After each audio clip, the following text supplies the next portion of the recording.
Bonjour à tous. Cette vidéo est sur la variable aléatoire. Je voulais vous expliquer concrètement ce qu'était l'espérance de x, l'espérance d'une variable aléatoire, et la variance de x.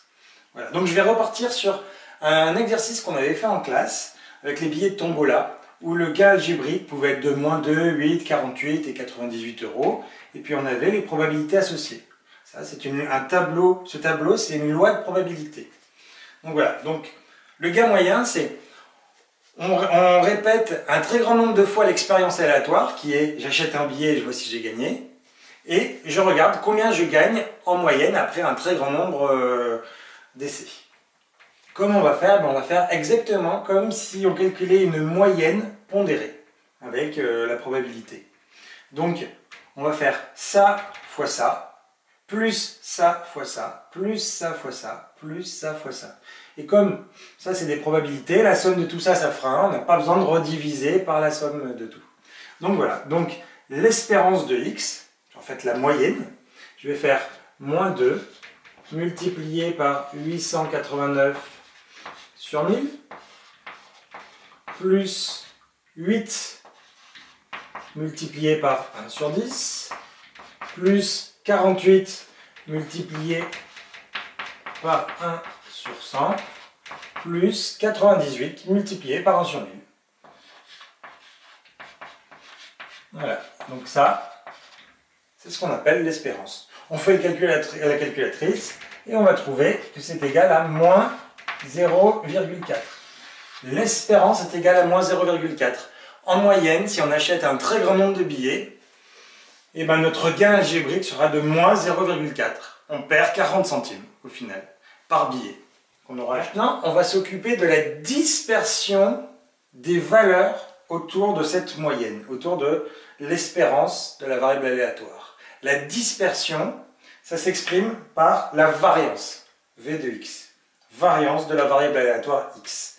Donc c'est la dispersion, c'est si les valeurs elles sont éloignées ou pas de l'espérance. Si la variance elle est égale à 0, ça veut dire que toutes les valeurs elles sont elles sont sur cette moyenne. Si la variance elle est très élevée, ça veut dire que les valeurs elles sont très éloignées en moyenne, elles sont très éloignées de cette moyenne. Donc voilà.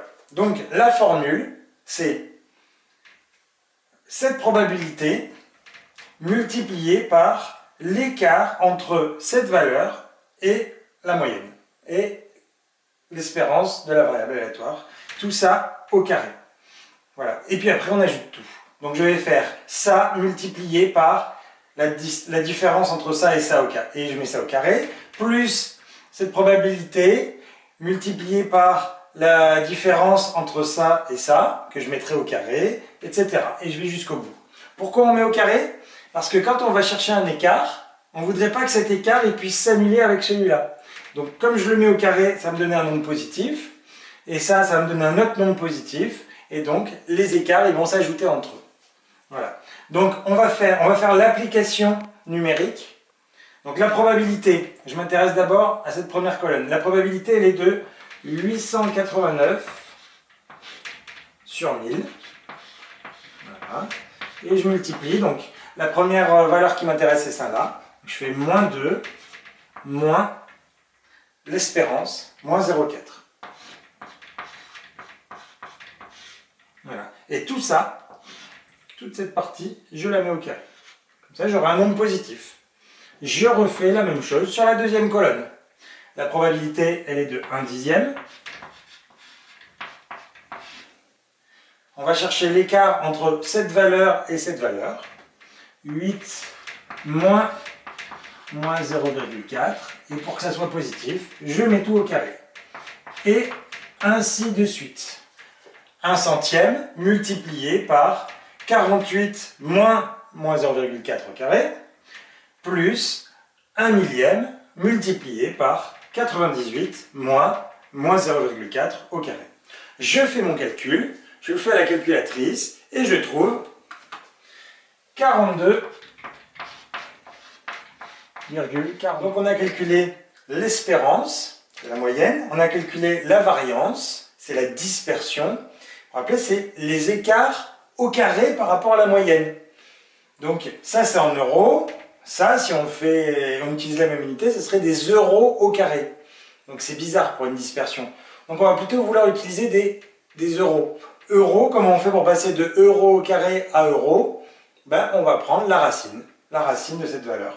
Donc là on a la variance, on va étudier l'écart type. Vous voyez, c'est un sigma un peu écrasé.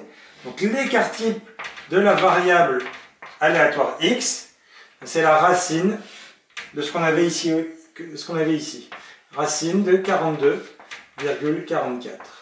Voilà.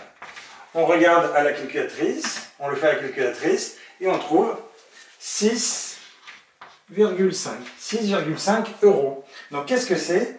Ça en fait c'est l'écart moyen de toutes les valeurs, les valeurs de la variable aléatoire, que peut prendre la variable aléatoire. Donc c'est l'écart moyen par rapport à l'espérance, par rapport à la moyenne. Merci.